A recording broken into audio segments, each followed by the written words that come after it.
So a little video on psychosynthesis techniques and the role, the emphasis, the importance they play in psychosynthesis practice. Not least because the founder, the originator of psychosynthesis, Roberto Assagioli, in what is arguably his masterwork, his most important book, called Psychosynthesis, mentions them in the subtitle, A Manual of Principles and Techniques, and then goes on to spend 2/3 of the pages in that book describing what they are, why we're doing them, and in large part how to apply them, the principles behind them.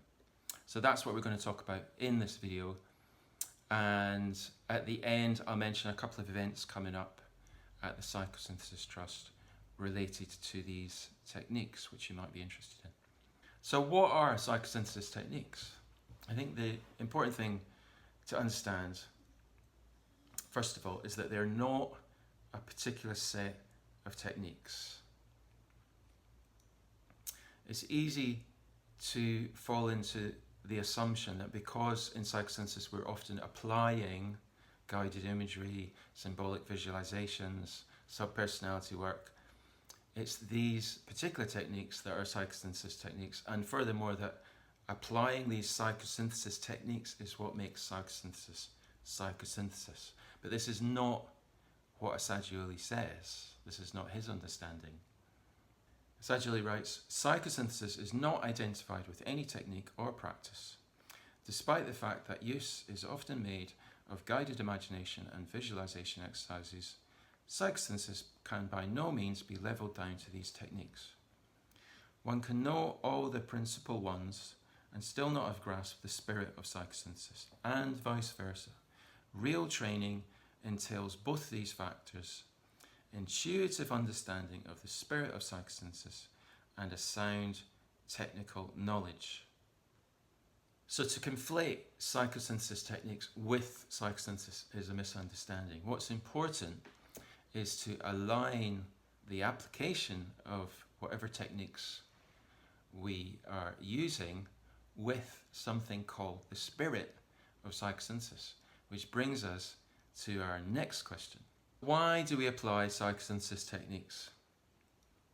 Well, we apply them to express, to discover, to reach the spirit of psychosynthesis, which might sound rather elusive and ethereal and mysterious, but it's not. It's basically to do with the purpose, the goal, the outcome that we're searching for, the aim of psychosynthesis. And Assagioli writes of this purpose in respect to techniques.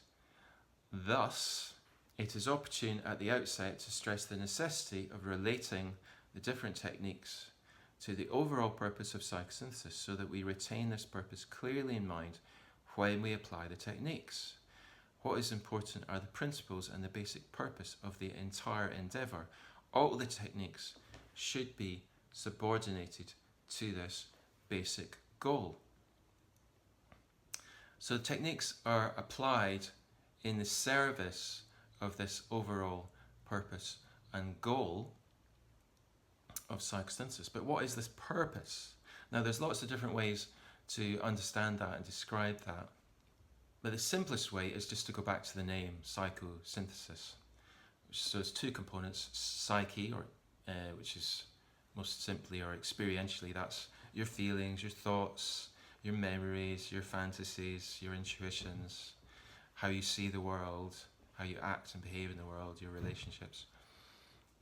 And synthesis. So synthesis is about the gathering together, the process and also the outcome of gathering together ever more elements into a greater whole. So psychosynthesis is any kind of activity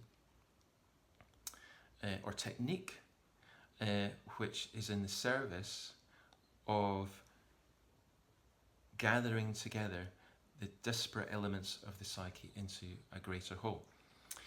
And my favourite quote, which kind of sums this up, and I like it because it's not got a lot of jargon in it, it runs like this: in its most basic sense, Psychosynthesis is a name for the conscious attempt to cooperate with the natural process of growth, the tendency in each of us and in our world to harmonize and synthesize various aspects at ever higher levels of organization. Now, all of that might sound a little bit abstract, so let's get into our third question. How do we apply psychosynthesis techniques? Now, I think an important understanding here is that we're always applying these techniques. Techniques are not just when we do, for example, a guided imagery journey. They're not just when we do subpersonality work. Everything that we do in our lives, I guess, if we're doing it consciously, but certainly in therapeutic work, everything that we do needs to be in service of the spirit and the purpose and the goal of psychosynthesis. And therefore, simple, empathic reflections are arguably a psychosynthesis technique. Now, the question is, how do we apply them? So again, Assagioli, he says, in each case, in each existential situation of the patient, I had to use techniques, many existing and others I invented myself or that I combined. It all starts from the living reality, from the immediate situation. So no theory, no preference for one technique or another. In a sense, I say it all depends on who applies it, to whom he applies it, how he applies it, and at what moment which he applies it. So each technique can be helpful or harmful according to these 4 elements. So that gives a great freedom and pliability, but of course that requires intuition and great practice. But it's easy. I think it's a good policy that it corresponds to an inclusiveness of psychosynthesis.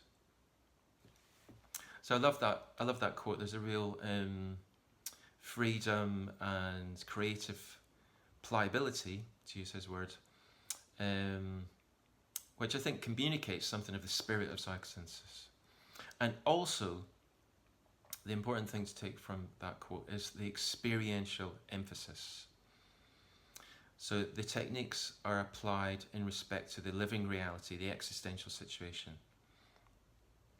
Psychosynthesis isn't an abstract idea. Psychosynthesis is an experience. The premise is that psychosynthesis is an innate experiential process happening psychologically, and the techniques are a way to align ourselves and work with that experience.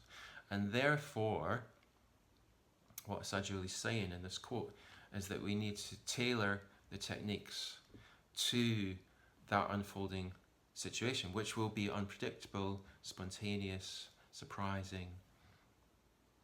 And when you read Assagioli, you don't get a sense that we apply these techniques in a mechanistic, kind of rote, procedural fashion.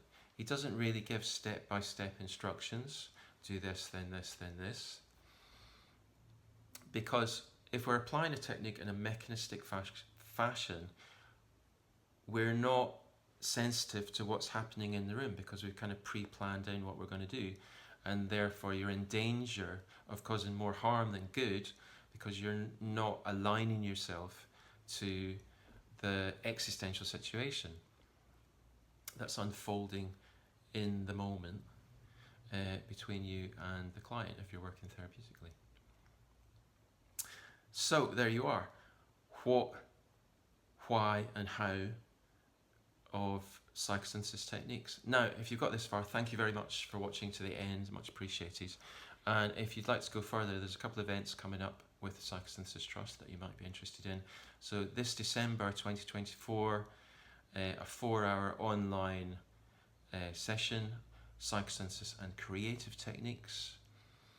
And then starting in February 2025, there's another cohort of my online course, Waking Dreams, Imagination in Psychotherapy and Everyday Life, based on my book of the same title. And that's on Monday evenings, 6 till 8:30 p.m. fortnightly for 10 sessions. So check out the links and things, and maybe I'll see you in the Zoom call. Okay, thanks for watching. Bye-bye.